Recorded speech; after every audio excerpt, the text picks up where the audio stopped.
नमस्कार दोस्तों, मैं अंकुर उपाध्याय स्वागत करता हूं आप सभी का आपके अपने YouTube channel share market analysis में।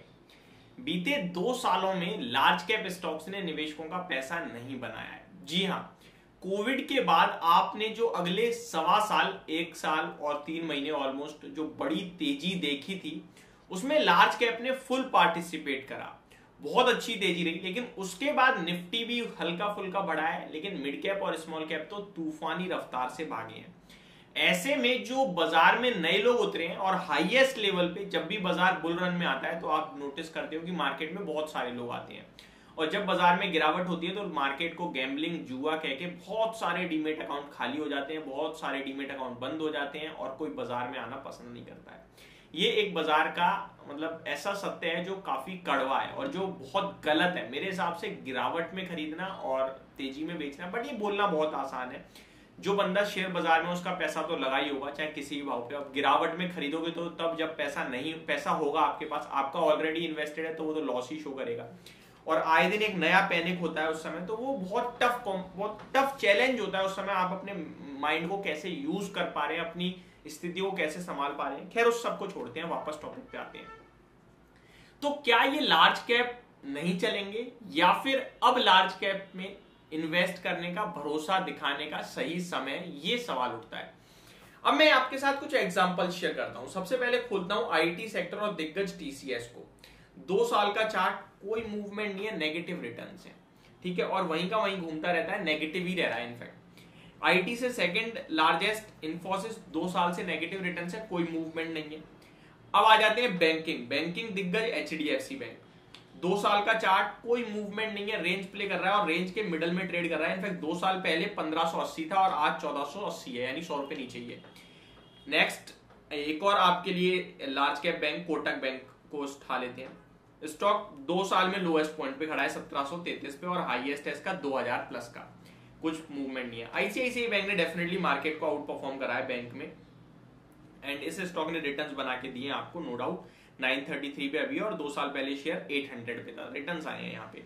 नेक्स्ट सेक्टर है आपका एफएमसीजी। एफएमसीजी से दिग्गज, वैसे एफएमसीजी ने रिटर्न्स बना के दिए हैं, फिर भी मैं एक बार चेक करना चाहूंगा। हिंदुस्तान यूनिलीवर, जो काफी ज्यादा बड़ा एफएमसीजी नाम है और सबसे बड़ा, इनफैक्ट काफी बड़ा क्या है, हिंदुस्तान यूनिलीवर 2 साल की बात करें तो कुछ खास नहीं है यहाँ भी। 2400 रुपए 2 साल पहले था और आज 2500, 100 रुपए बढ़ा है केवल और केवल, जो 5% भी नहीं होता है। ब्रिटेनिया तो मार्केट को आउट परफॉर्म करा है और बहुत ही शानदार रिटर्न्स दिए निवेशकों को। 3600 वाला 4500 हो गया है।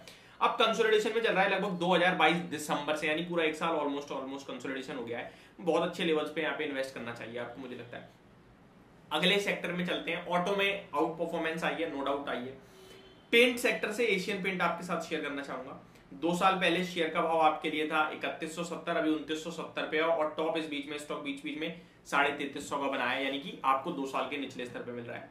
एक और ब्लू चिप और बहुत ही तगड़ी कंपनी है, और रिलायंस इंडस्ट्रीज का शेयर 2319 पे, 2 साल पहले शेयर का भाव 2500 रुपीज के पार था, हालांकि 2550 था। अगर आप 200 रुपए हटा भी दें जियो फाइनेंस के, तो भी 2350 होना चाहिए था, जिसके हिसाब से भी नीचे है। तो क्या ये शेयर्स खराब हैं, क्या इनकी ग्रोथ नहीं है, क्यों गिर रहे हैं? ये तीनों ही सवालों में आपको अपने आप को समझाना है। ग्रोथ है, कंपनियां अच्छी हैं, मार्केट कैप नहीं बढ़ रहा है क्योंकि पीई नीचे आता जा रहा है, जो वैल्यूएशंस थे वो नीचे आ गए।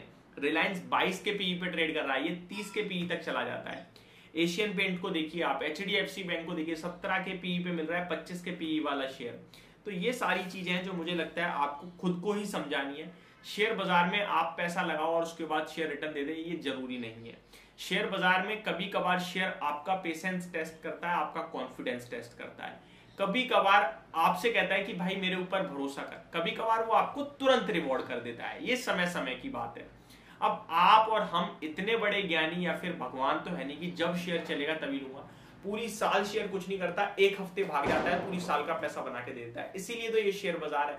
अगर मेरे को टाइम टू टाइम रिटर्न देता ये, तो फिर इसको शेयर मार्केट नहीं कहते ना, फिर तो इसको बैंक कह देते। इंटरेस्ट जो टाइम टू टाइम आपको पे कर रहा है, यहाँ पे बहुत पैसा बनता है, लेकिन समय देना पड़ता है, कॉन्फिडेंस रखना पड़ता है।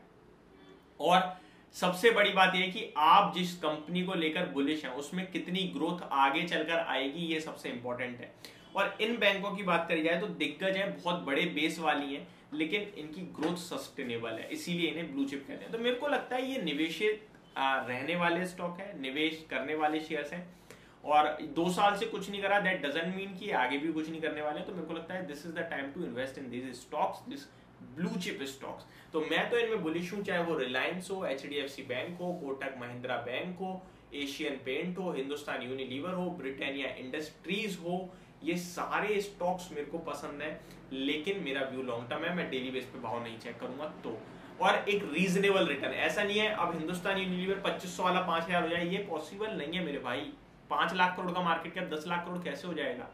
ये FMCG है, सस्टेनेबल ग्रोथ है, सेम ग्रोथ है। कोई मैं अगर बाल में शैम्पू थोड़ा लगा रहा हूं तो ऐसा नहीं है ना एक साथ में भर भर के लगाने लगूंगा, ये तो पॉसिबल नहीं है ना। जो अभी मेरा सोप 4 दिन में खत्म हो रहा है वो 1 दिन में खत्म हो जाए, ये पॉसिबल नहीं है ना। तो ये सस्टेनेबल ग्रोथ वाली कहानियां है, तो ये आपको समझनी होगी। होप आपको ये सारी वीडियो समझ में आई होगी। Thank you so much for watching this video. Have a great day guys.